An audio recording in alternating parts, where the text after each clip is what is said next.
Good afternoon, everyone. It's 4 o'clock on Tuesday, November 10, 2020. I'd like to welcome you all to a work session where tonight we're going to discuss the 2021 legislative agenda for the Maricopa Community College Governing Board District.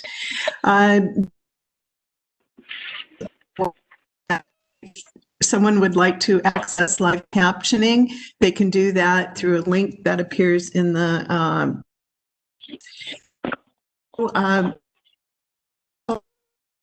like to acknowledge that off of an election and offer congratulations to Dr. Linda Thor, who ran and retaining her seat. I want to acknowledge that Dr.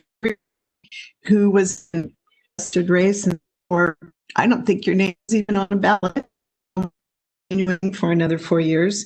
Mrs. And I believe, yes. I'm sorry.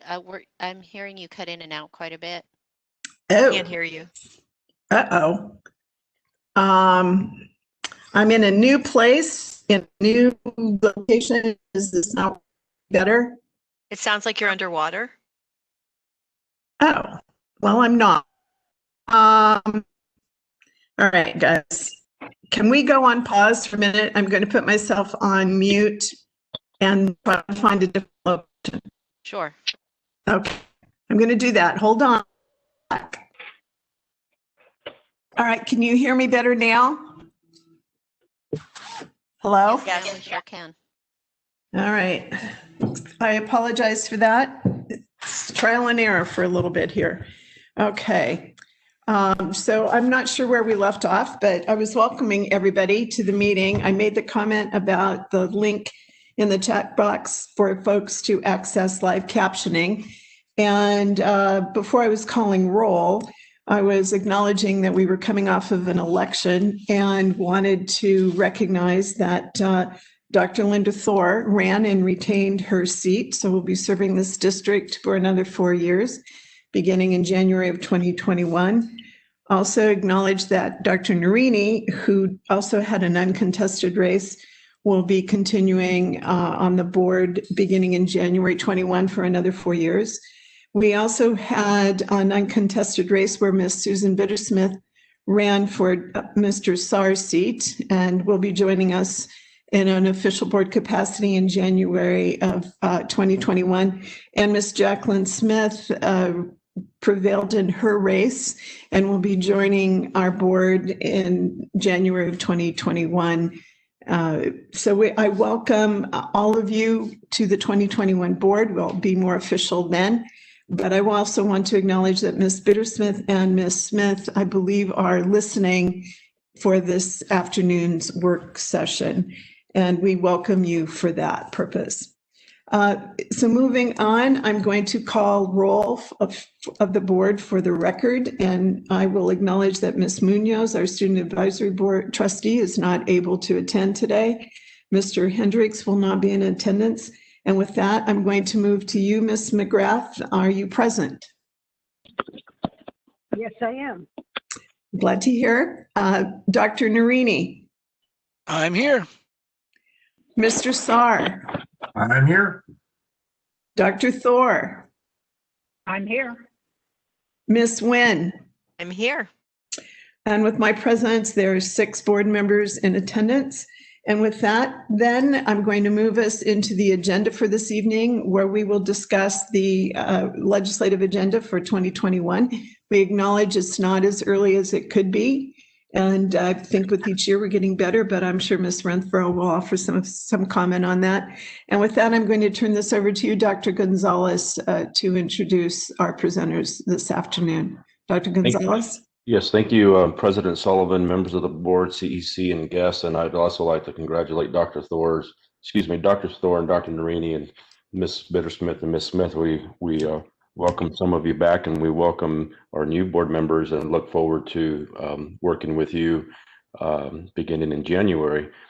As you mentioned, President Sullivan, we're slightly behind the schedule that we had hoped to be on, but nevertheless, we're here, and it's still working much further in advance than we have in the past when it came to legislative priorities and legislative agenda for the district. We made fairly good progress on last year's legislative agenda, but we were cut short by the pandemic, and much of the progress that we made fell by the wayside, as many other bills did through last year's legislative session. So legislative session is scheduled to begin here soon. We're not sure what that's going to look like. Maybe Darcy can provide us some insight on what we can expect to see. Some of what you'll see tonight will be similar to what you've seen in the past, because that work that we were doing remains relevant and necessary for our district to advance. So with that said, I would like to introduce Darcy Renfro, who is our Chief Officer for Workforce and Economic Development, to take the presentation from here. Thank you. Hey, good afternoon or good evening, President Sullivan, members of the board, CEC, and guests. I am happy to be here today to have a work session discussion around legislative agenda for next year. And I think has already been indicated by President Sullivan and Dr. Gonzalez. We realize we're a little late in the game in November, but given the elections and given where we have been, I feel that a lot of the items on this list are things that were discussed even earlier in 2020 in February when this board reviewed the legislative agenda for the session that ended in March.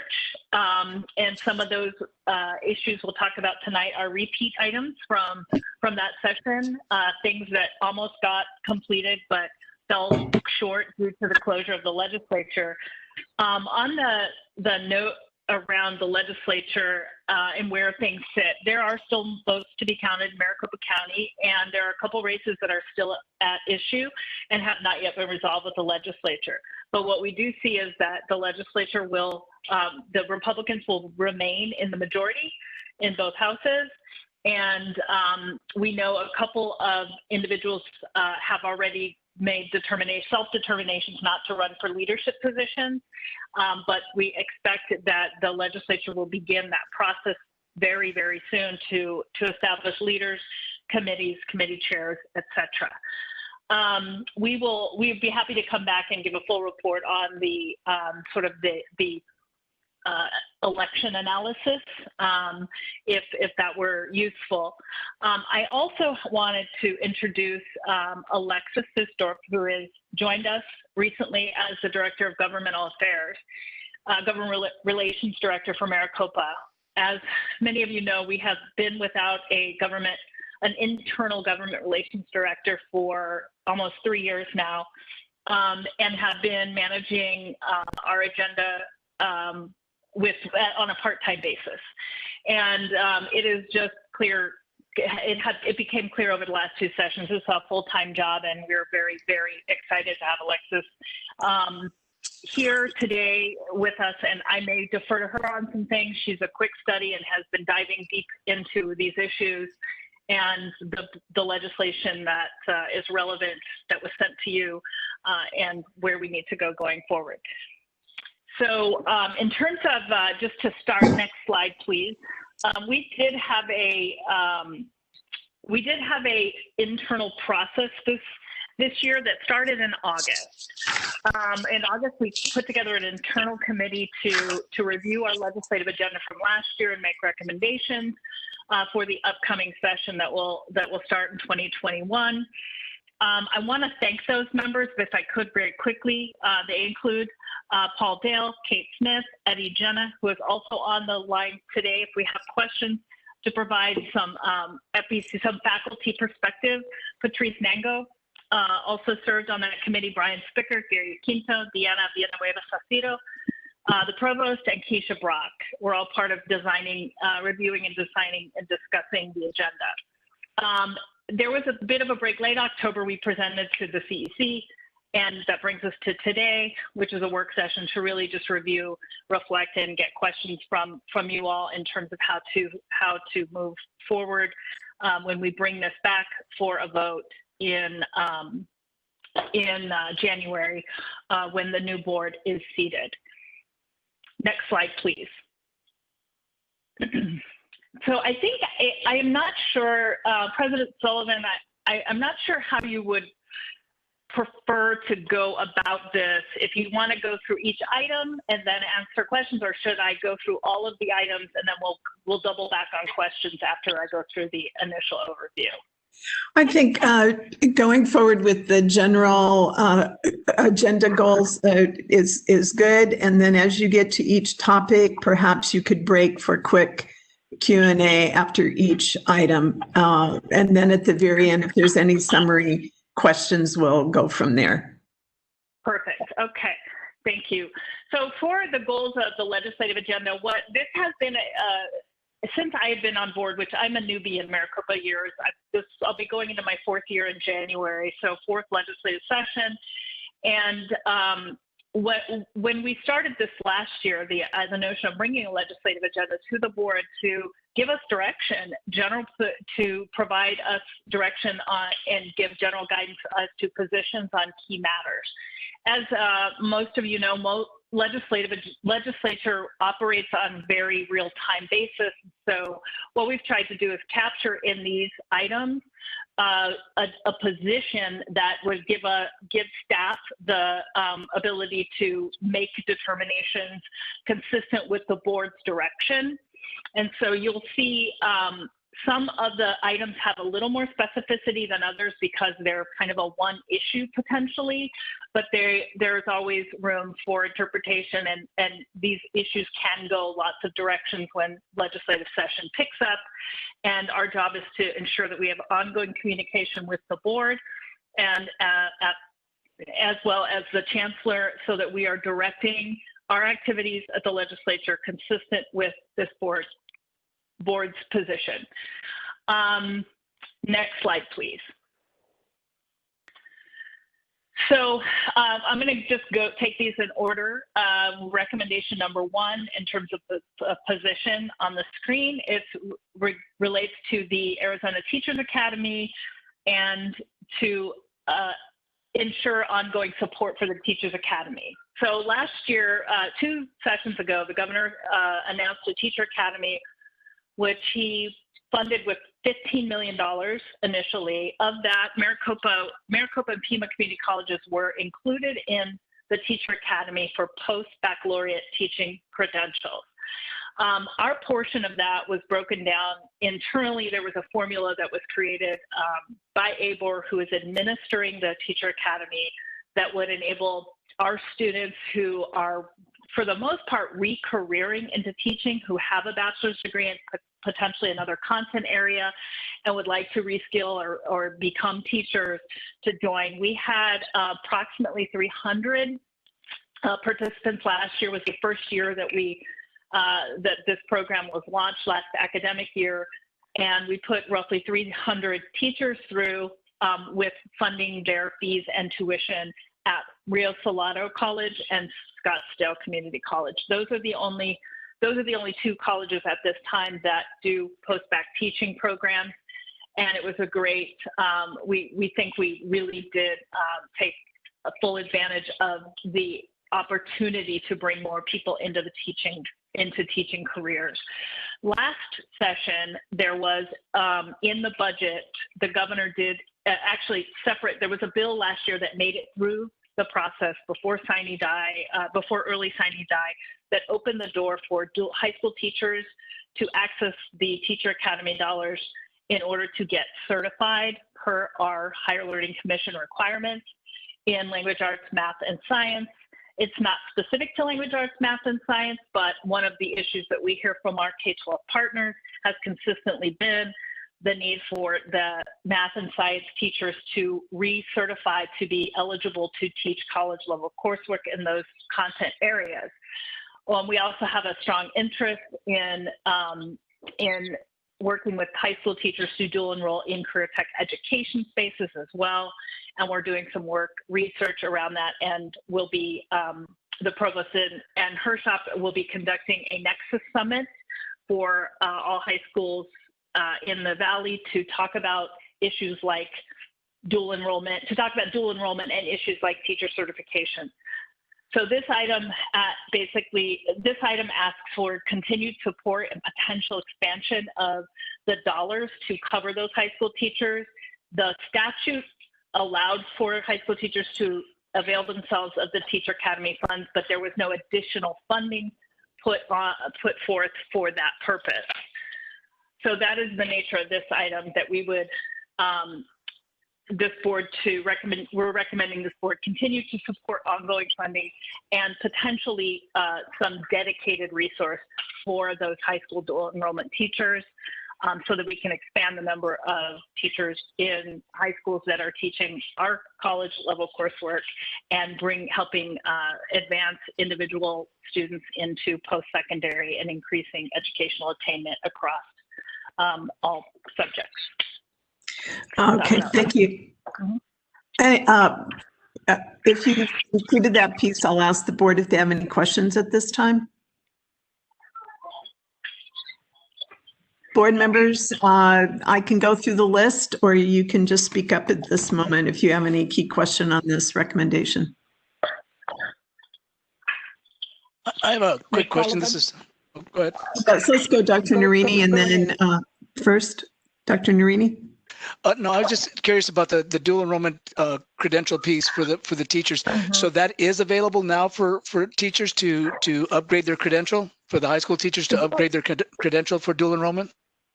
It is, but what we would have, so it is available. But what they would need to access it either via Maricopa Community Colleges, Rio Salado or Scotts, from Maricopa, Pima, or one of the 3 universities. Okay. But those, yeah, they can do that now. And so we are gonna have a session at the Nexus Summit on Thursday to talk about this issue, and also have invited NAU in. NAU has crafted some math and science modules that will help expedite their certification. So a high school teacher, and NAU has, a high school teacher could apply via NAU or one of the Maricopa colleges to be able to access coursework that would get them certified as get them dual enrollment certified. Yes. And would the tuition be the same at both institutions, or is it goes by their whatever their tuition is? Like, ours would be obviously more attractive to teachers. Yes, but yes, it's based on the institution's tuition. The Teacher Academy dollars say, no, we are to not charge any tuition or fees to any students who enroll through the Teacher Academy. So that does differ by institution. And so for us, what it would be our rate, our $85 credit hour, and what that and fees would be covered. And for a teacher who wanted to enroll with NAU or ASU or U of A, they would be their tuition and fees would be covered as well. Thank you. And I believe, was that you, Mrs. Nguyen, who had a question? No, Miss Sullivan, it's Linda Thor. Thank you, Dr. Thor. Sorry. Go ahead, Dr. Thor. So my question also was about the dual enrollment credentials. So as I understand this item, what you're looking for is dedicated funding through the Teachers Academy to support dual enrollment teachers that need to get additional graduate level credits to qualify for the HLC requirement? Yes. Okay. President Sullivan, Dr. Thor, yes. There wasn't currently, there is not currently a dedicated source, and you will, we know what resources were made available as the 15 million, what was dedicated for Maricopa. For each institution got a certain amount of money, and so it's up to the institution. Otherwise, it's up to the institution to open it up for those high school teachers. But we think a dedicated source would be a great idea, potentially, and we'd like to be in a position to support that. So even without the dedicated source of funding, were some of the dual enrollment instructors able to access this last year? And if so, do you know how many? I do not, President Sullivan, Dr. Thor, I do know that some high school teachers were accessing through NAU, but I do not know how many. I can find out. Okay, thank you. Thank you, Mrs. Nguyen.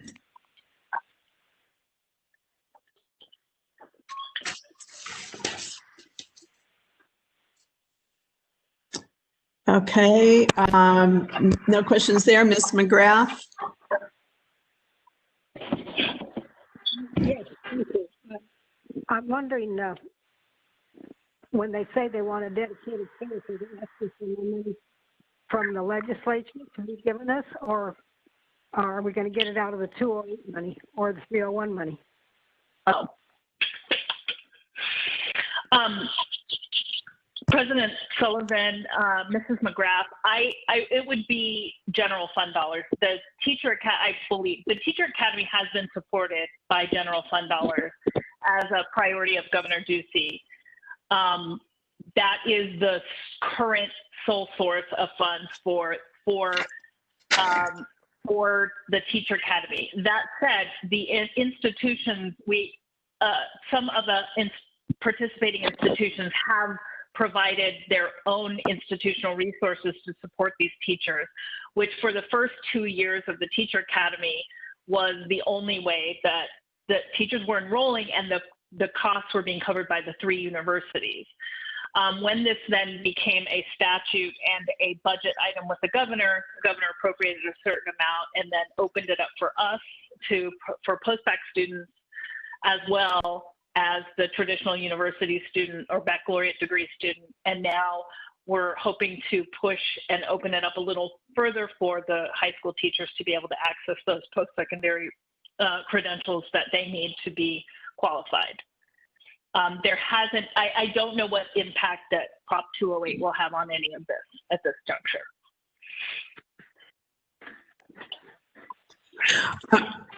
Mr. Sarr, do you have any questions? Nope, I'm good. Okay, thank you. Mrs. Nguyen, I thought you had spoken up before, but if not, I'm going to move on. Did you have a question? I don't. I this is very good. So thank you. Sorry I didn't respond. No, that's fine. And we'll move on. Please move on to recommendation 2, Ms. Renfro. Thank you. Also, recommendation. Next slide, please. So recommendation 2, this is the same, this item reflects the same item that was brought to this board for the FY20 legislative session to support funding of our STEM workforce formula. As you might recall, there are several formulas, or there are a couple formulas that fund community colleges with state general fund dollars. There's an operational formula and there's a STEM formula. We are requesting we are not requesting operational formula funds. We're requesting STEM formula funds that are to be dedicated to workforce development.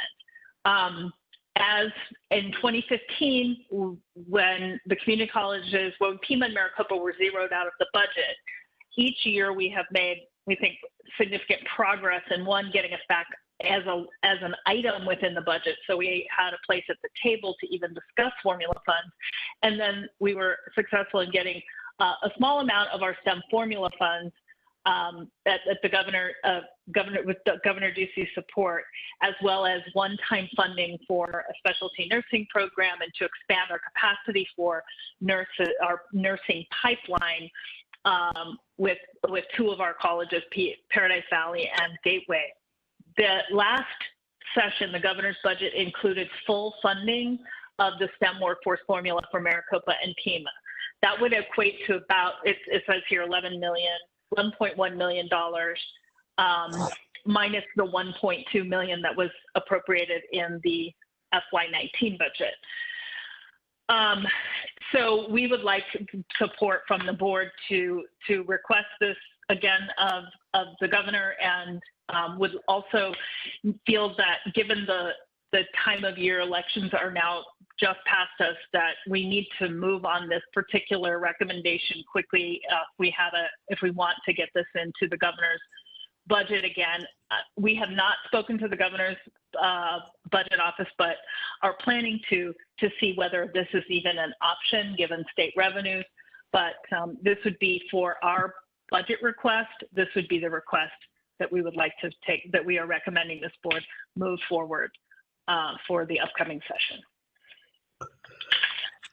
So if I'm hearing you correctly, you're asking, you want to go forward in your conversations, even though we're not scheduled to vote this afternoon, and also you would like to have the $11.1 million be the STEM funding formula equating to 11.1 million in the budget. Is that a fair summary?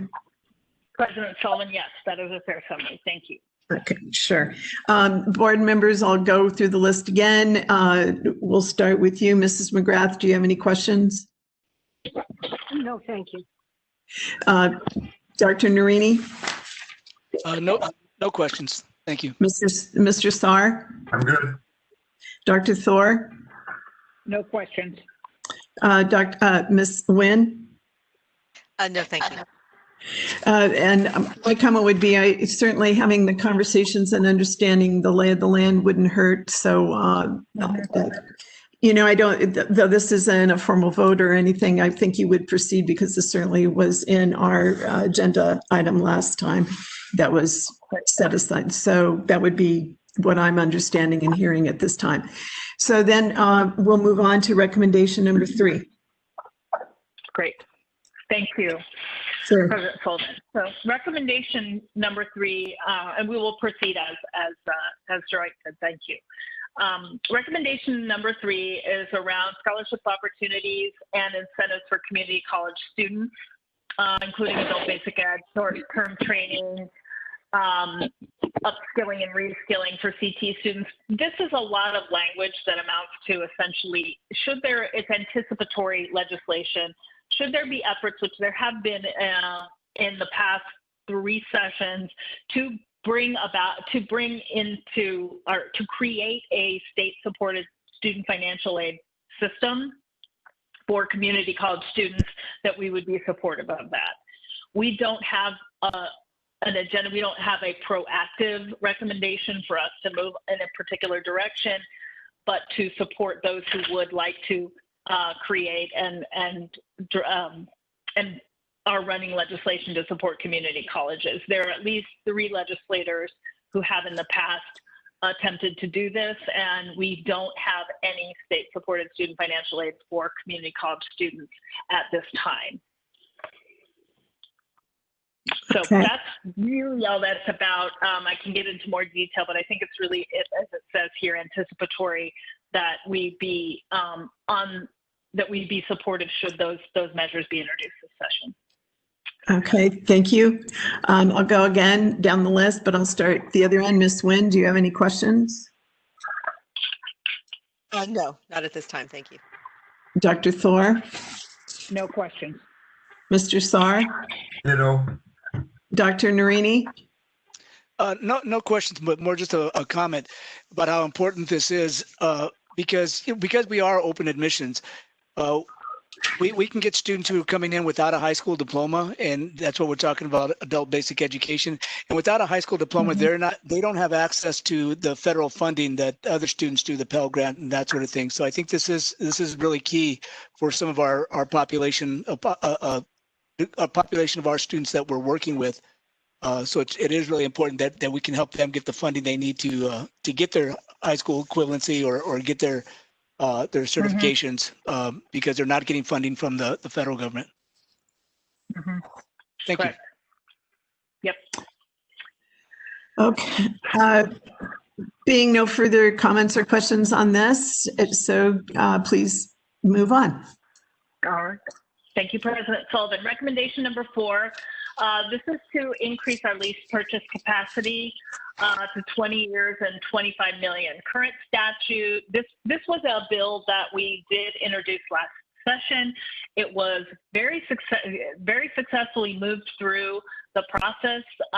J.V. Besnard was our primary sponsor, and I do not believe we had a single no vote in either House, Senate committees, and got so far as almost to final vote and to transmission to the governor's office, but for COVID. This just brings up to date a statute that was created in the 80s that only allowed for us to bond, for lease purchase for $2.5 million over a 15-year period. So we are bringing this up today. It is not necessarily, at the time we introduced this last session, there were discussions of this board of potential purchases in varying communities. We were looking at some of that in Maryvale, for example. I don't anticipate that we would avail ourselves of this option, or at least I'm unaware of any particular plans at the moment to do so, but given the success and lack of opposition to this last year, we'd like to get this done this year so we have that capacity for future years if in the event that we need that. Okay, and I do remember this being part of budget discussions for the last couple of years as an issue that would certainly enhance our opportunities to do the work we need to do. So again, I'll start with you, Mrs. Nguyen. Comments, questions? Just a quick question. Darcy, is the measure that you're going to, is this the measure that you're going to, that's okay. Is the measure you're going to present this year, will it be exactly what it was last year? The same language, everything?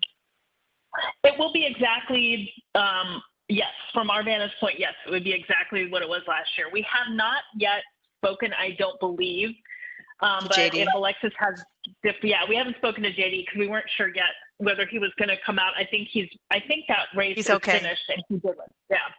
So yes, we would do exactly. I will tell you, Ms. Nguyen, that we did have there were some discussions from the rural community colleges of wanting to make changes to their lease purchase capacity. That did not, Senator Mensard was not that keen on doing that for other community college districts, really only comfortable with Pima and Maricopa. But that could come up again this year, but it's not our intent. Our intent is to run the bill exactly the way it was run last year. Thank you. Thanks for that clarification. Dr. Thor? No questions. Mr. Saar? No question. Dr. Narini? None for me, thanks. Mrs. McGrath? No questions. Okay, we're moving. So on to the next. Okay, thank you, President Sullivan. So recommendation number 5 relates to Proposition 301, changes since it moved out from voter protected status to legislation. There have been attempts to amend it to increase it to a penny or 1% and revise the current structure. This is for us, this would signal what we're asking for from the board is to support that we make sure we're protecting our portion and the community colleges portion, and should bills be introduced this year. I am unaware of any major bills being introduced on this year. It seems like the first year of attempt, it was a very fevered pitch to get something done to get it to a penny. Last year, it was a little less, last session, a little less enthusiasm, and then I'm just not sure where we'll be next year, but we would like to have a support to work on such a bill should one be dropped. Okay, thank you. Mrs. McGrath, any comments? She put herself on mute. Okay. I'll come back to Mrs. McGrath. Dr. Narini. No comments, thanks. Mr. Saar. None, thank you. Dr. Thor. I'm good. Ms. Nguyen. I'm good also, thank you. Sure. Going back to you, Mrs. McGrath. Do you have any comments on this? No, I said the first time, I guess I wasn't yelling like I normally do. Okay, thank you. So then it seems that paying attention is the watchword on that one, Ms. Renfro. Okay. Move on again. Terrific. So this is a bit obscure, but it might take a little more explanation, but it is something we do anticipate we'll see at the legislature this year. there is a case, what we want to do is just protect the community colleges from property assessment judgments, such as the Transwestern Pipeline case, which is a recently resolved case that basically changed the assessment of value and would require Maricopa and all the other community college taxing districts to repay as a result of this litigation, would need to pay property taxes that were claimed that Transwestern Pipeline claimed we did not pay for in the past. And this seems to be, we wrote this in a more general way and then specifically used the Transwestern Pipeline case as the example, because we're seeing this trend of sort of limiting this trend, which is basic switching the tax burden to the government taxing districts from the individual utility. So that's what this is about. And I think if we have a lot of questions, I may call on Alexis, who's actually drilled down. And we, of course, have our our lawyers looking at this. And we've had our budget office and Gary look at what that actual fee and payback would mean to Maricopa. I think for this particular Transwestern Pipeline case, our potential exposure is less than what you might see in some of the rural community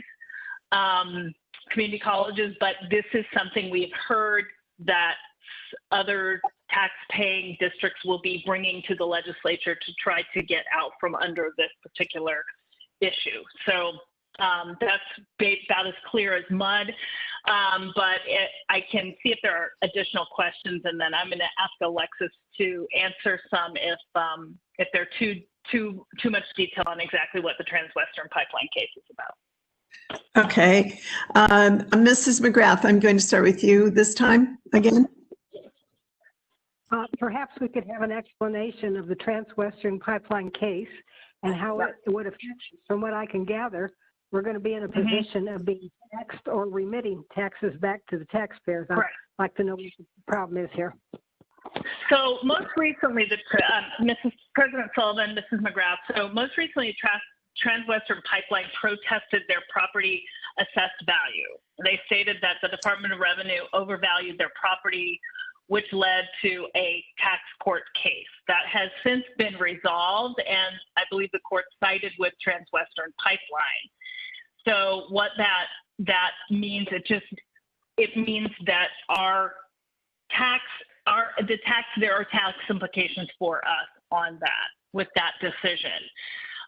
Transwestern Pipeline argued that the Department of Revenue had overhauled their property, not accurately taking into consideration the declining worth of natural gas, et cetera. And so the judgment is resulting in a repayment from all the counties and taxpayers back to Transwestern Pipeline because they were overcharged. And does that answer the question? And I might actually ask Alexis or Gary to explain what that means for us. There is a fee, there is a tax implication for Maricopa in this. So when you say a tax implication, how much would we have to turn back? Give us some figures here if you can. Gary, may I ask for you to provide that information? You've run some numbers on that. Sure, I'd be happy to, Darcy. President Sullivan, Mrs. McGrath. Yeah, we will have to refund back our share of the refund back to Transwestern for over collections over the past 5 years since 2016. Amounts to a total of $390,000.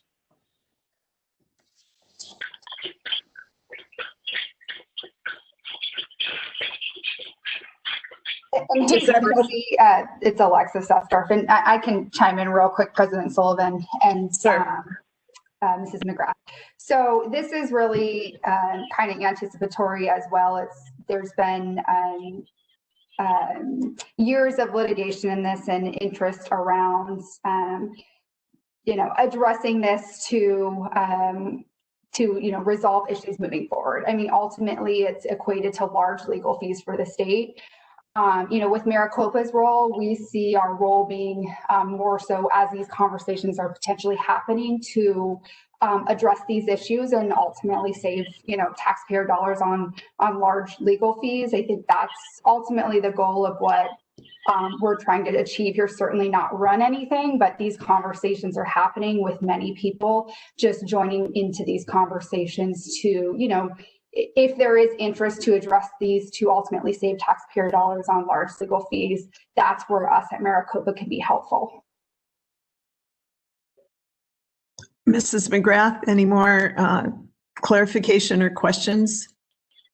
Well, that wasn't a clarification. What I wanted to know is how much money we would have to pay back, and Mr. Yaquinto answered that.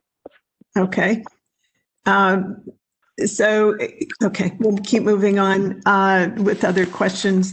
Then, Dr. Narini? No questions, thanks. Mr. Saar, I know you have to leave us shortly, but do you have a question on this? I don't have a question, but FYI, I just learned one of my students has COVID, so I'm stuck at home for the next 2 weeks. Oh, my. No. Oh, well, that means you're sticking around for this meeting, or? That is true. I'm just here. Okay, well, with that then, do you have any comments or questions on this item? And I'm sorry, one of your students is ill. Yeah, this is more than one, but I'm good. Okay, well, we want you to stay healthy. Okay, moving on, Dr. Thor. Other people's thanks. Okay, and Ms. Nguyen? I'm good, thank you. So with this one, certainly it sounds like it, even though, I mean, you don't need any other direction other than to keep paying attention and see where, and as you started to protect the impact on us as a community college system. So I think that we would all support that. Moving on then, excuse me, someone trying to speak? Did I interrupt someone? No, Mr. Sullivan, President Sullivan, this is Darcy Renfro. I just said thank you. And okay, well, there's some, I hope I'm not cutting in and out, but some of you are. So I'm hoping I catch all items here. So then let's go to number 7. Thank you, Darcy, Ms. Renfro. Thank you, President Sullivan. Yeah. So item number 7 is the baccalaureate to support access to 4-year baccalaureate degrees and enable community colleges to offer those that address areas of workforce demand. What we sent with just a little background on where we went last year and where we ended up, and it's sort of our starting point, we think. This legislation was passed, or legislation was introduced last year, Bill 2790, that gave community colleges the ability to provide 4-year degrees with virtually no additional requirements at all. The bill made it through the House Committee, Education Committee, as well as all the way transmitted to the Senate.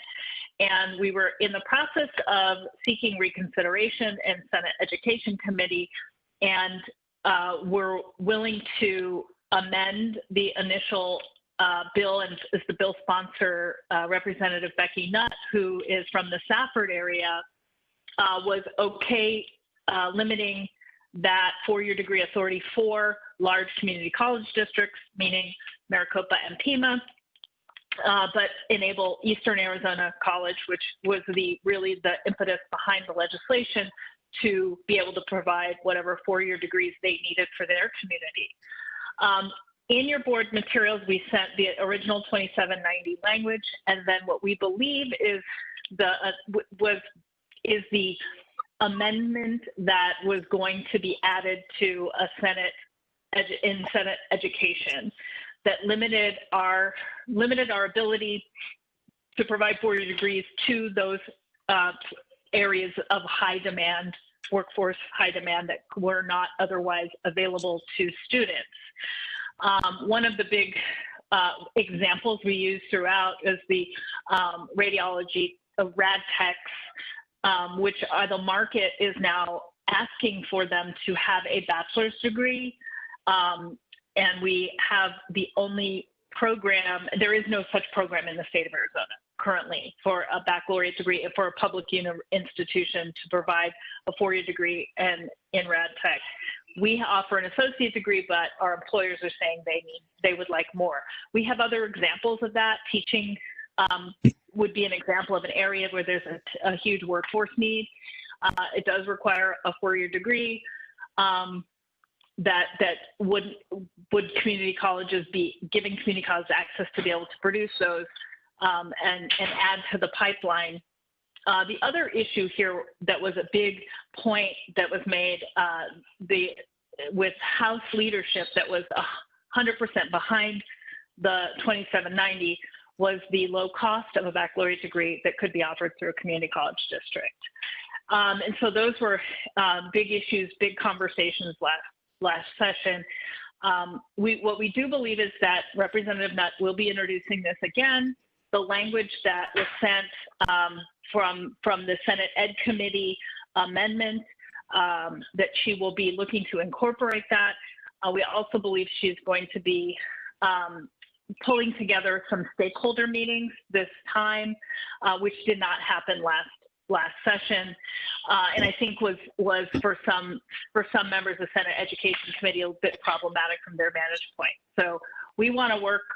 We're making a recommendation that we continue to support this, and we'll work with other higher education partners to see if we could come to some consensus. There were some limitations that we can bring back to the board once we have those conversations and get further direction. For example, things that we were not willing to accept and this board was unwilling to accept last year, like the Board of Regents having say on which programs we got to provide 4-year degrees for and which ones we didn't. Also following states like Florida, there's a 15-step process for community colleges if they want to provide baccalaureate degrees. We were not interested, this board was not interested in that last year. And so we will be continuing to work this issue.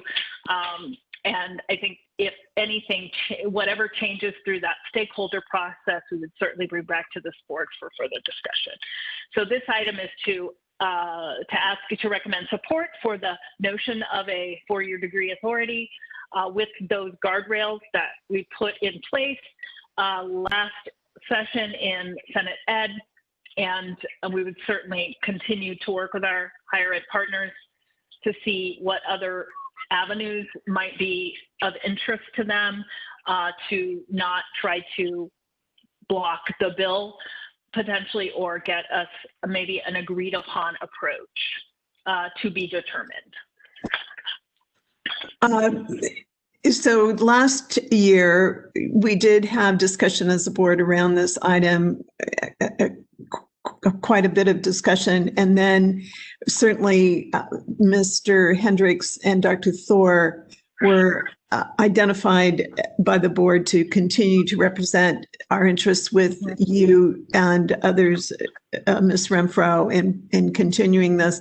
So I'd like to start with Dr. Thor on this discussion because I would expect this is, again, since it's a continuation from next year where there was majority approval from the board for this, you don't want to completely let it go.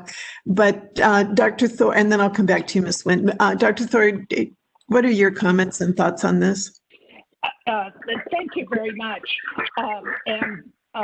Ms. Winfro did a good job of summarizing where we were when the legislature adjourned because of COVID.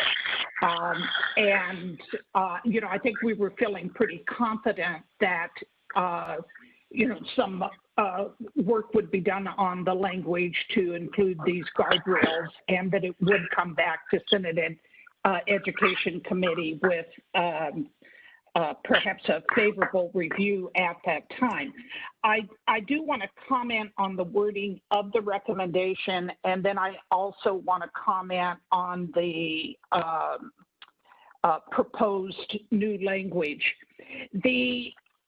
And my first read of the recommendation language itself is that it is not clear that this is about the ability of community colleges to offer limited baccalaureate degrees in areas of workforce demand. So I would like to suggest that the recommendation reads support expansion of access to quality, affordable baccalaureate degrees, including limited authority for community colleges to offer baccalaureate degrees in areas of workforce demand.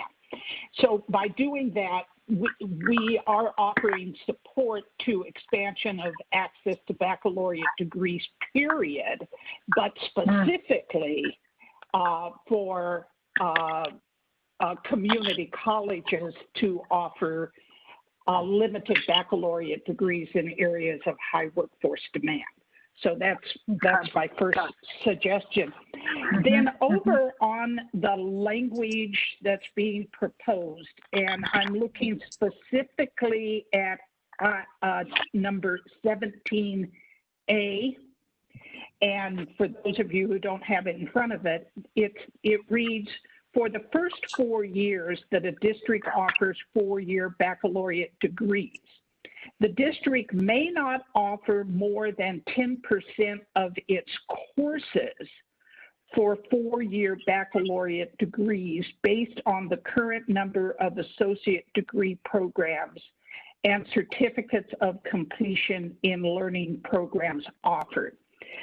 So I think the language, I'm hoping the language is not really reflective of what the intent is here, that either the intent is to limit the number of baccalaureate degrees to no more than 10% of the degrees and certificates that a college offers, or it's for upper division courses to be not more than 10% of the total number of courses offered. The way this is written right now, given that a baccalaureate degree of 120 credits can contain as many as 90 lower division credits, that if we're talking about a total 4-year baccalaureate degree, it could be 30 upper division, 90 lower division, but this language would encompass those 90 lower division also. I don't know whether I've made myself clear, but when we're talking about courses and we're not distinguishing upper division and lower division, we could be really boxing ourselves in with this language. So it either needs to be talking about a percent of the degrees offered by an institution or the percentage of upper division courses that are offered by the institution, but not total courses. Understood. Dr. Thor, I understand that, and we can work on that language. Yeah, understood. Very good. Very good. Thank you.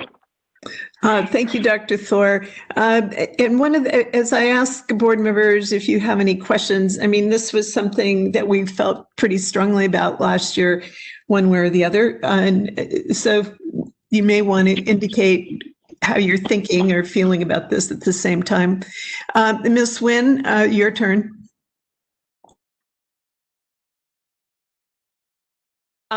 Darcy, my only question, there's something, I can't think of the name, PEI, or there's a group that was convened that included the 4-year colleges and ours.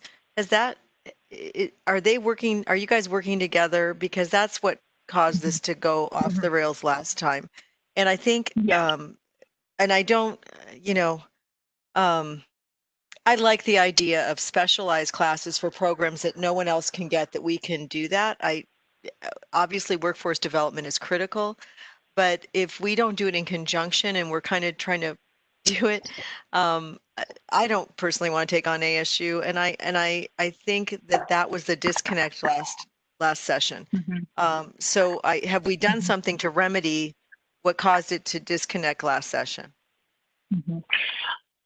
President Sullivan, this is Wynn. We are working on that now. We haven't yet done anything to remedy the situation, but we have had we've reached out a couple times to the Board of Regents director, as well as the president of the Board of Regents, Dr. Larry Penley. Efforts were made to schedule some time over the summer, and ball is in ABOR's court.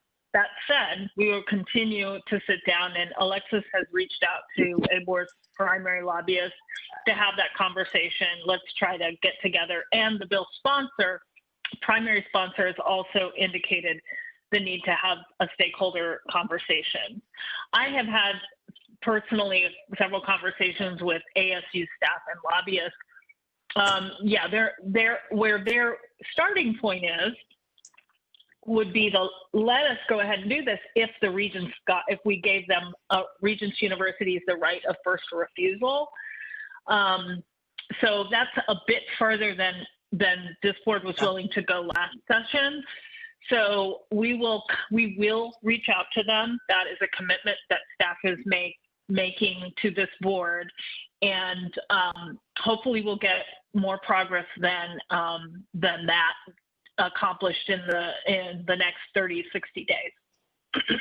Yeah, because I think in theory this works if we are doing something that is particular, that is not across the board. I think Dr. Thor said that.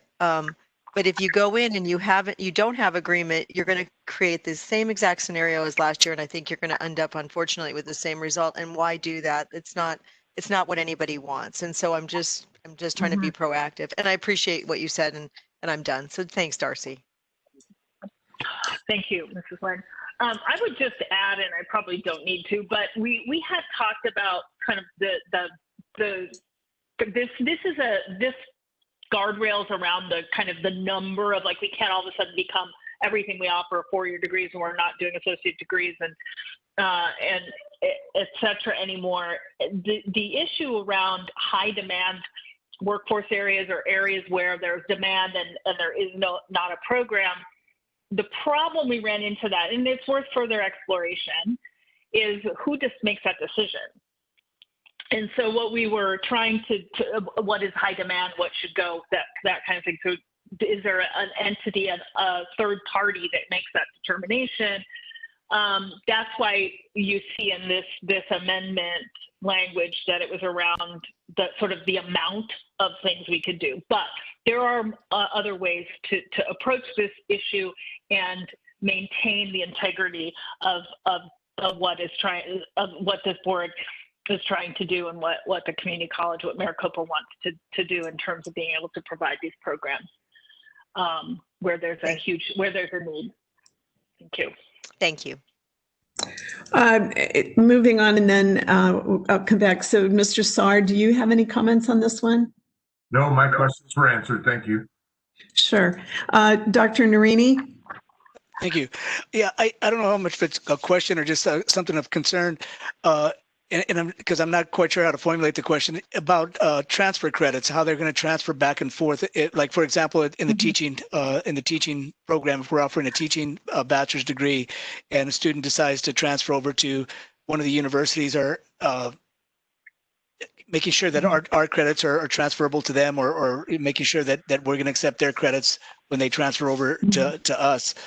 So I'm not sure what the question is or how that would be inserted in here, but yeah, that's one of the things that's been bouncing around in my head. President Sullivan, Dr. Narini, that is a good question, and in the in addition to the AJEC courses, which you're very familiar with, that is pretty. I suspect that the Regent universities could decide that they were going to upend all of that over this issue. I just don't think that would be in their best interest either. With regard to teaching specifically, my understanding is, and I would defer if the provost or Chancellor Gonzalez has a different take on this, each of those programs, if we have, are generally the AJEC courses are the ones that transfer. In instances where each institution, so NAU, for example, with nursing, they take 90 of our credits and do 30 of the higher division credits to offer the baccalaureate degree in nursing. Similar setup could be established with teaching, and we may have that with NAU. Generally speaking, NAU has been the only one of the Regent universities that is willing to go all the way up to 90 credit hours with us. Otherwise, it's been more or less contained within the AJEC plus the defined pathways that have been agreed upon with ASU and with each institution. So it's very institutional specific when you get to the level of an individual program. President Sullivan? Yes, Dr. Gonzalez. Thank you. To address Dr. Narini's question, it is a really good question, and I don't think that we should operate on an assumption. In fact, we may want to consider some language that addresses that. If this were to pass, I think that would be an ace in the hole for the universities to then, not accept our transfer for those upper division courses. Perhaps Dr. Fisher may be able to. She said, I'm sorry, I'm just getting a text from Dr. Fisher that says that she's not a participant, so I'm answering for her, and that's probably how she would respond. Thank you. Go ahead. President Sullivan, Dr. Gonzalez, we did talk about that, and I think that's a good note to take in. And if we're involved in a negotiation with the universities, I think that is one thing we should put on our side that we would want to see happen. The other issue is, to be quite honest, that has come up in addition. So that is an outcome, an unintended consequence that we want to avoid. The other thing that I think had talked about, but maybe need to ask more directly of potentially ASU, is that if they're going to keep us or box us in with regard to four-year degrees, and why are they offering associate degrees? Why are they offering skill certifications? Why are they starting community learning centers in rural areas that would basically be community colleges with four-year baccalaureate degrees? So I think we have some leverage there. And from what I see of the new or the budget requests from the universities, they're going down a very similar track. And so one could argue that if they want to maintain some structure for us within the baccalaureate space, we would like to maintain some structure within the associate degree certificate space, and that we also want a commitment not to blow up our pathways because we're only hurting students then who are then transferring between our colleges and their universities. I know I'm not done asking the other board members questions right now. Any other comment on that before I move to Mrs. McGrath? Mrs. McGrath, do you have any questions or comments on this item? Yes, I do. I've been talking. Have you unmuted me? You're unmuted. Thank you. You can, I have a great concern with this. We have not addressed the owners, and I consider that the taxpayers.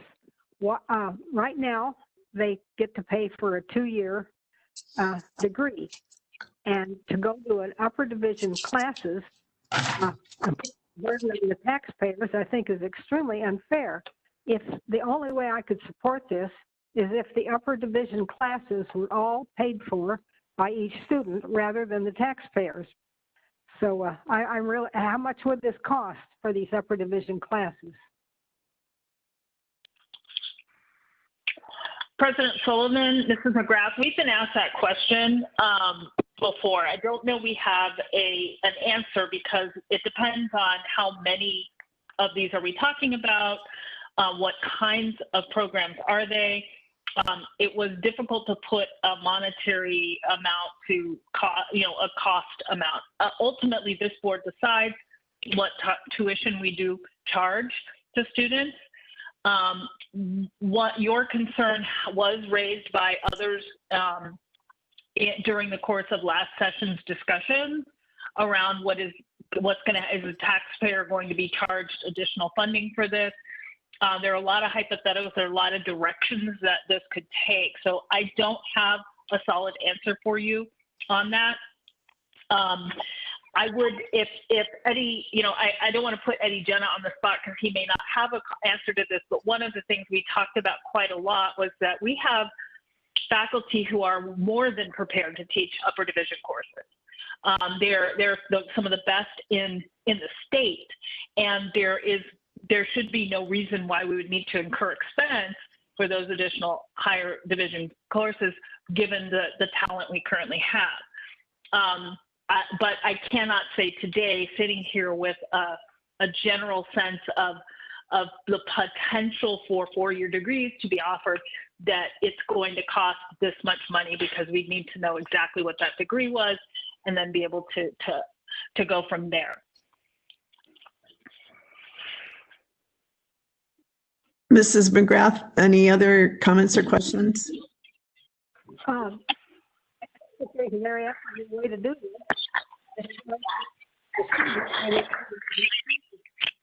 What's the background noise? You know what? I missed half of what you said. It could be my device, but could you repeat that? Did anyone else have issues hearing? Yes, we did. Okay. Mrs. McGrath, start again. I think this is extremely unfair to the taxpayers. The only fair way to do this is to paid for in entirety by the student, because the taxpayers pay so much already. Each student pays $85 for every semester hour they take, and our taxpayers pay $241 for each class hour that is taken through the entire district. 60 or more % of our funding, and I just don't think it's fair to all of a sudden switch to a four-year degree without alleviating that burden on the. And I'm hopeful that we can work out some kind of arrangement where it is more equitable, because even if the student pays the full cost for these upper division classes, it will still be a lot less than they would be paying at one of the four-year institutes. So that would be the only way I could support, is if you don't put this extra burden, and it definitely is an extra burden on the taxpayers. Thank you. Thank you. So, Ms. Renfro, if I understood you correctly, and to respond to Mrs. McGrath, in the event that this kept moving forward and it was actually in an agreement was being crafted and in place, and this went forward out of the legislature, we as a board would certainly have our opportunity to set tuition for those classes. That could then address Mrs. McGrath's concerns if that was pertinent at the time. Is that correct? Ms. Sullivan? President Sullivan, yes. Yeah, Dr. Thor? And let Ms. Renfro finish, because then I do have some comments. Okay. I believe that is correct, President Sullivan, and this board would ultimately set the tuition for those courses. Yes. Got it. Dr. Thor? Thank you. I'm confused by Mrs. McGrath's comments because the property tax assessment that is levied by this board is not directly tied to how many credits students complete in our district. In other words, that property tax rate is not going up and down as our enrollment is going up and down. Trouble seeing the tie between the property tax and having students take some additional to a bachelor's degree. That said, we probably should note that the proposal for this bill, 17B, tuition per credit hour for the third and fourth years of a four-year baccalaureate program may not exceed 150% of the tuition per credit hour of other district programs. And my recollection that built of conversations in the committees around keeping the degree very affordable. And therefore they wanted to put some restrictions on what amount could be charged for upper division. So just want everybody to have their eyes open that some restrictions on our ability are in this current draft. Okay, thank you. Does any board members have further inquiry or need for other clarifications on this?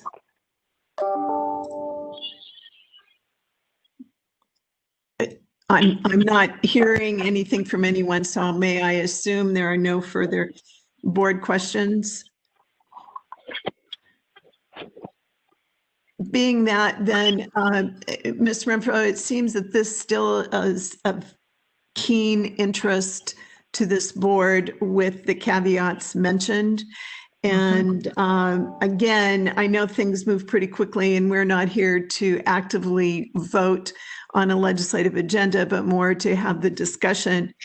I'm not hearing a lack of interest for this, for people to abandon this idea, so to keep us going. And I would suggest also, Dr. Thor, given your role in this last year, that it would be beneficial to the board to have you pay equal attention and keep us up to date as with Ms. Renfro as we move through this.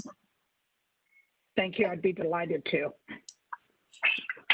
That then, Ms. Renfro, I think we can move on to the next recommendation or comments.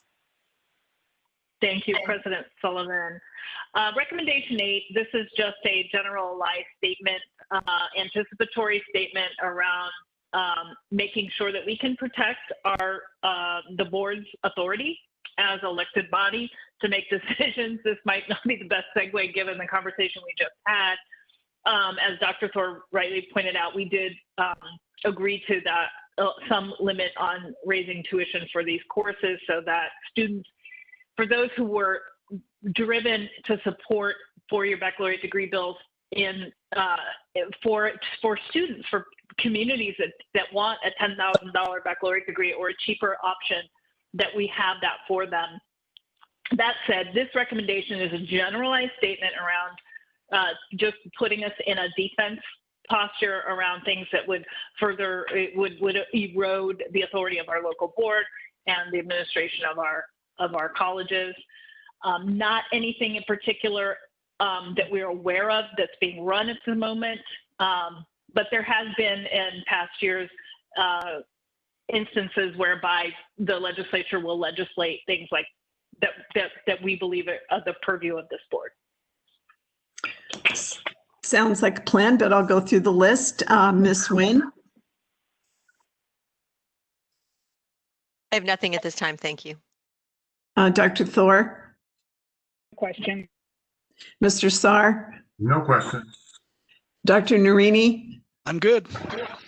Mrs. McGrath? No, I think I've made myself very clear on my stand on this. So with that, Dosie, absolutely, we probably would recommend number 8 or support number 8. Keep going, please. I know we're running at 5:14 right now, and let's see if we can wrap this up in 15 minutes, but if we can. Okay. Yep. President Sullivan, I believe I can. This recommendation number 9 is a bill that we did send in your packet. I believe it's 2108. We had proactively sought to lift the cap on the number of freshmen and sophomores that are able to enroll into our dual enrollment courses. It is currently capped at 25% for freshmen and sophomore. We believe that any student who is ready for college level coursework should be able to access it and not have an legislatively created cap. It is an old, I believe that cap was put in place long ago when dual enrollment issues and funding were on a big part of the legislative dialogue. This bill almost made it to the governor's desk.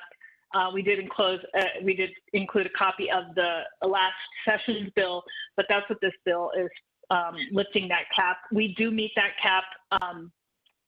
Rio Salado, I believe, meets that cap almost every year, and does seek permission to go over the cap, but it's just an administrative issue that we don't think we should limit students' ability to access these courses. Okay, thank you. Comments, Mrs. McGrath? No, thank you. Dr. Narini? I just had one bit of clarification just to make sure. I'm looking at the bill 2108 and looking at line 36. I just want to be clear. So that's saying that a student who takes a college level class, a 3-credit, can then count it as their high school as a high school class as well. Is that what I'm reading? Yes. So for our A students, for example, who are taking basically concurrent classes at the college, they can then go ahead, like they'll take English 101, they can go ahead and transfer that back as high school English, and the high school would take that as high school English credit. Dr. Narini, yes, I believe that is good. Correct. Yes, because that's hindered a number of our students who having to double take classes. They're taking the English college level classes at ACE or through concurrent, and then they have to go back and retake that class, a high school level class, and just retake it and spend extra time. So thank you. That I really appreciate you putting that in there. Dr. Narini, yes, I think the objective, and if we need to make adjustments, we can work with the bill sponsor. Her objective, which was Representative Udall, was to provide as much access and not have students have to repeat courses or create barriers and opportunities for them to move forward toward a college education and or into their high school. Yeah. Yes, because right now they're repeating a lower level class, even though they've completed a college level class. They're having to go back and complete a high school level class. Right. Yeah. So it doesn't make sense. So thanks. I think this will be a big step forward. Perfect. Thank you, Dr. Narini. And then Mr. Saar. Yeah, I echo what Dr. Narini said. This is a good move forward if we can get through. Thank you. Dr. Thor?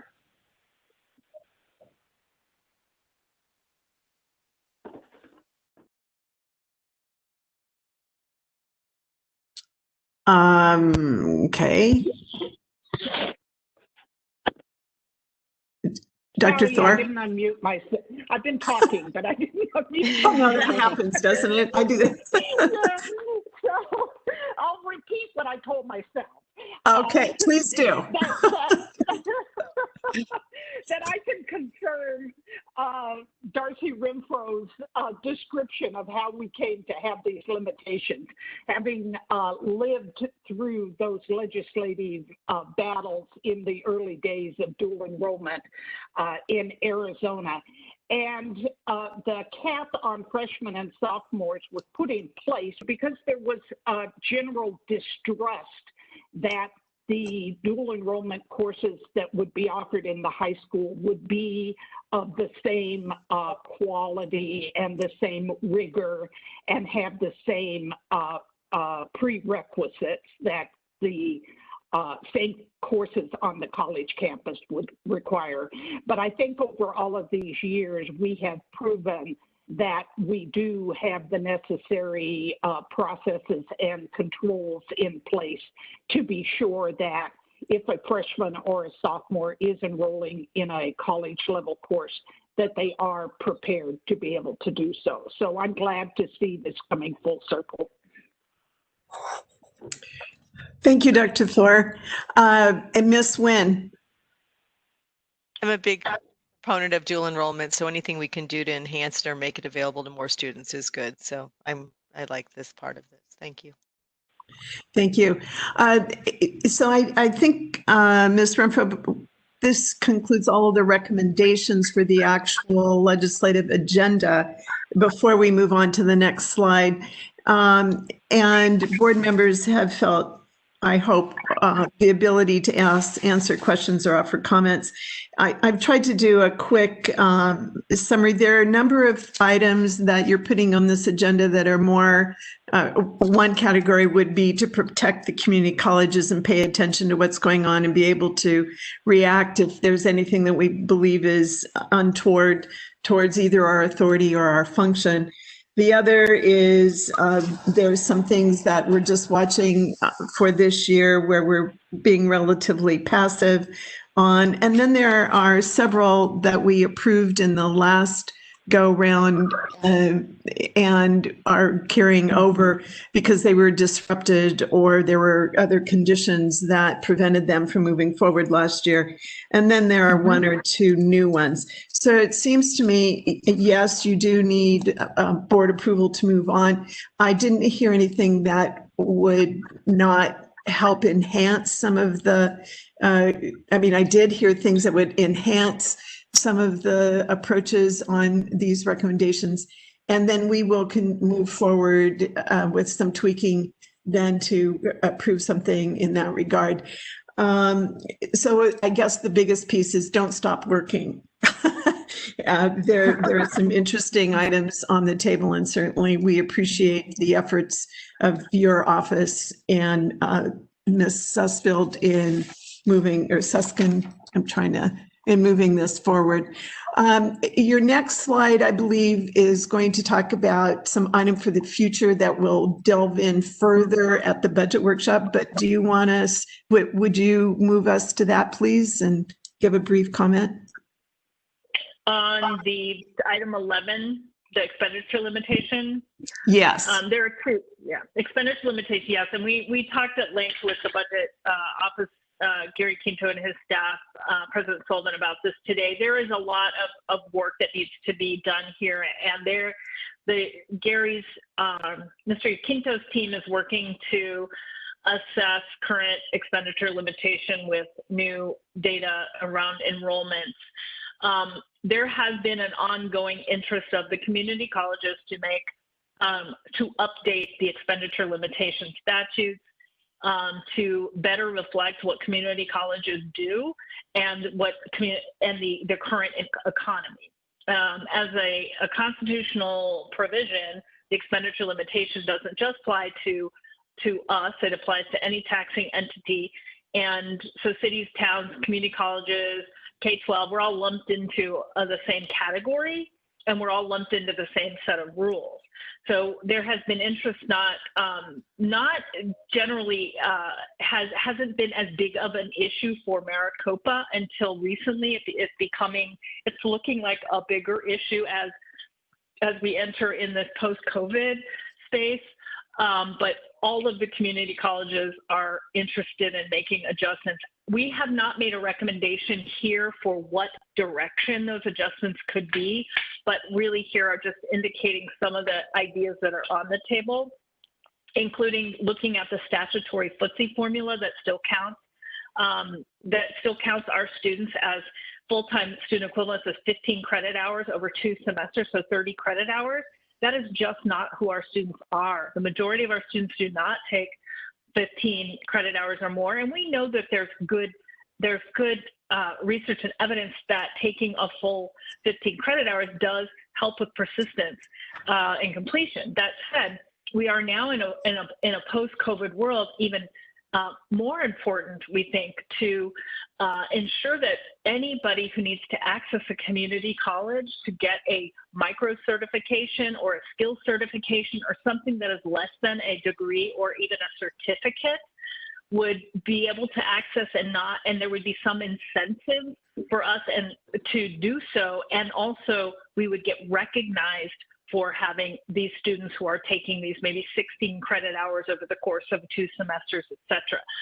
There is precedent in the FTSE calculation being amended in the Arizona Teacher Academy because our post-bac students are not full-time students, they're generally working adults.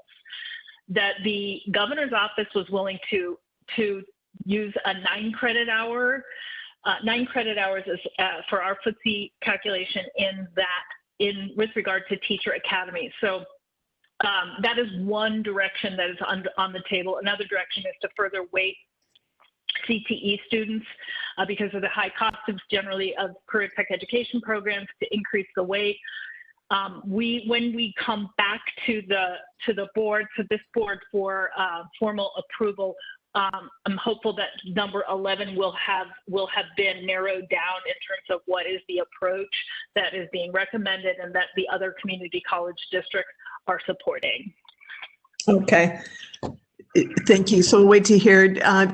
Board members, I'll just quickly, Ms. Nguyen, any comments?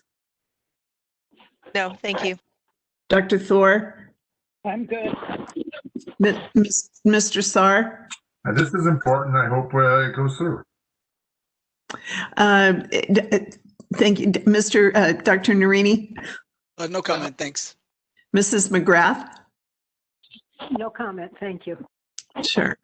I thank you very much for bringing this forward. And again, this will have such budgetary implications. So thank you for paying attention to this one. And then one more slide, I believe. There is one last slide. We anticipated, President Sullivan, members of the board, we anticipated that there may be some questions around Proposition 207. Gary Quinto's team has put together these estimates that around expected revenue over a 5-year period, based on the formula that was adopted by voters on Tuesday. And there are lots of questions yet to be answered, but I had asked Gary to please put this information in this presentation so that this board would have some sense of what we're looking at in terms of potential revenue as a result of the passage of Prop 207. And I will, if there are questions about that, I'm going to defer to Mr. Quinto, if that is okay, to answer any questions about the data here, or the numbers that he's showing around projected revenue for Maricopa. Thank you.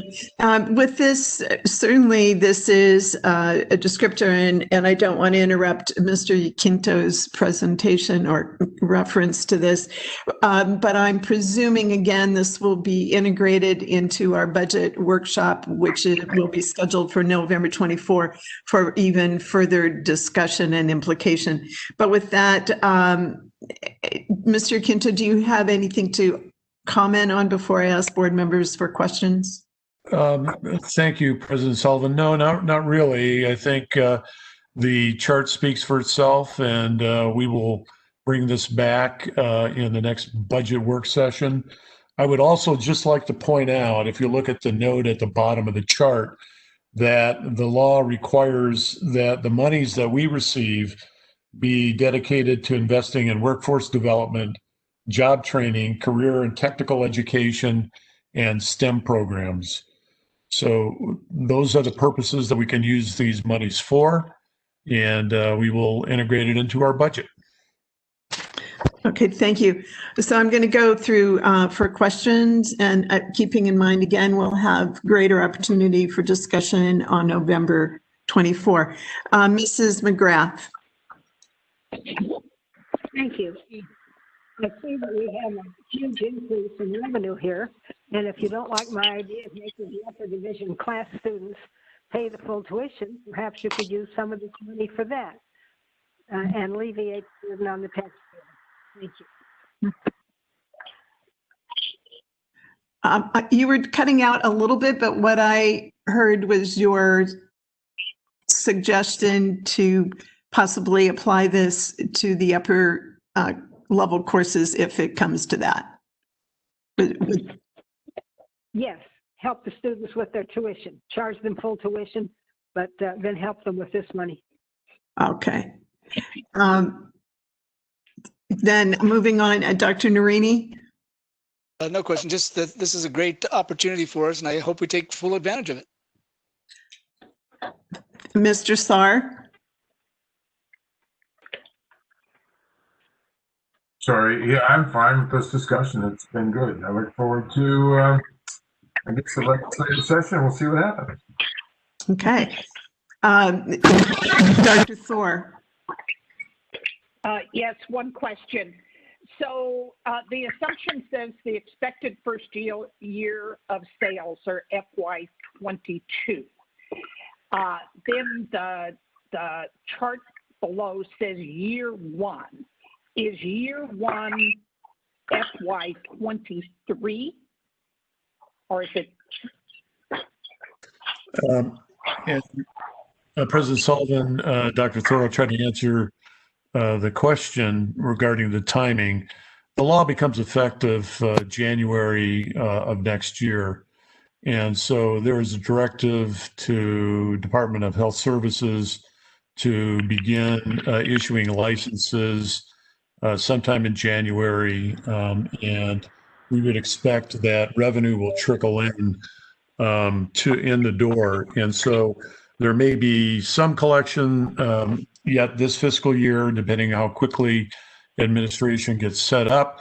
But yeah, year one would reflect more like FY22. FY22. So in 2 years.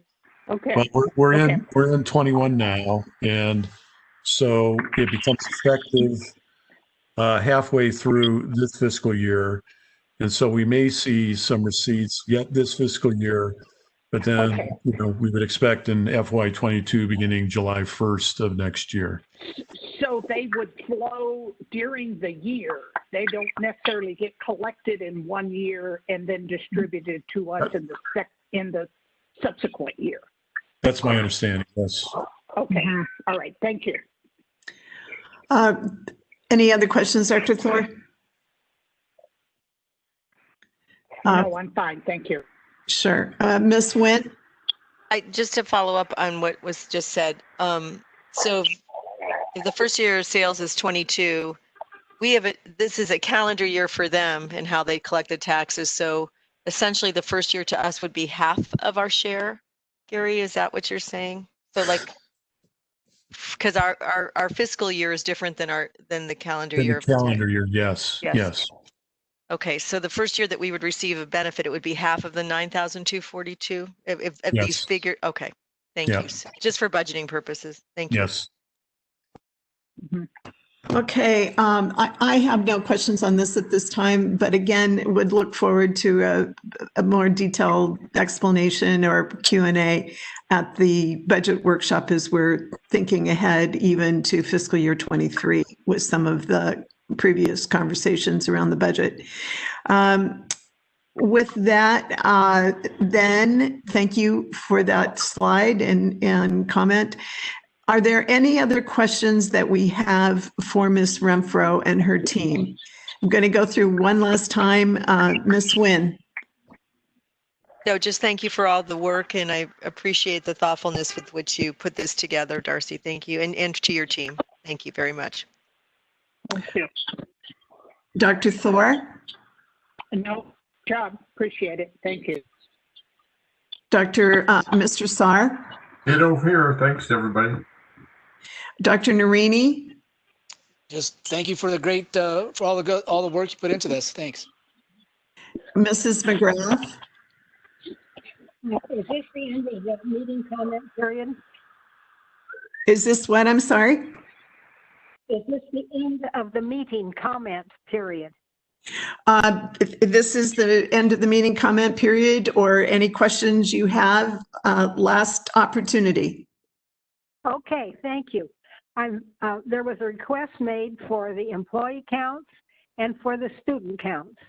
And I'd like to commend Dr. Kelly for her employee count report that she gave us. It's very clear, it's very understandable. I'm very happy that I do not know who made up the student count, but it is not an account that you can understand or read unless you have a reading glass hovering over the material.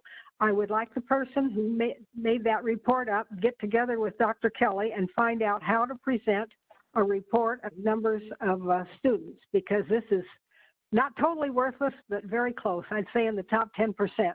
And I would like a new report on the current enrollment that is readable and understandable and breaks it out by not only school, but by total enrollment and perhaps a comparison of the high of when we had the highest enrollment and what we have now and the loss in student percentage.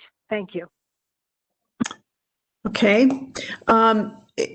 With that, Ms. Renfro, again, I'd like to add my thank yous to you and your team, and also for those that contributed even beyond your team, certainly budgeting offices and other, the faculty, et cetera, to how you are evaluating these items. We can discuss when we'll come forward with formal approval, but I believe this work session has been helpful in explaining why these items have surfaced and where we are with those. And I was giving my summary, forgetting that we had a recommendation number 11 before, so I apologize for that. I thought we were moving right on, but thank you for accommodating my comments and also for moving forward through this. So as we close, is there any last comment from you or anything else you need from the board at this time? President Sullivan, members of the board, no, I think we got some great direction tonight. I really appreciate the opportunity to have the discussion and look forward to bringing this back with some refinements and jumping in with both feet with Alexis as the new session gets up and rolling. Thank you. Yes, you're welcome. And I would like to welcome her to the team. So thank you for introducing her to us this evening. So with that, everyone, and Dr. Gonzalez, I'm going to end the meeting and thank everyone for participating, with the reminder that next November 17, we are scheduled for a FACT work session, 4 p.m., as well as agenda review. I hope we can have an answer to the questions that were posed to the FACT team and further discussion in a work session. With that, I'm going to say goodnight, and I hope everyone enjoys the rest of the week. Thank you for your time tonight.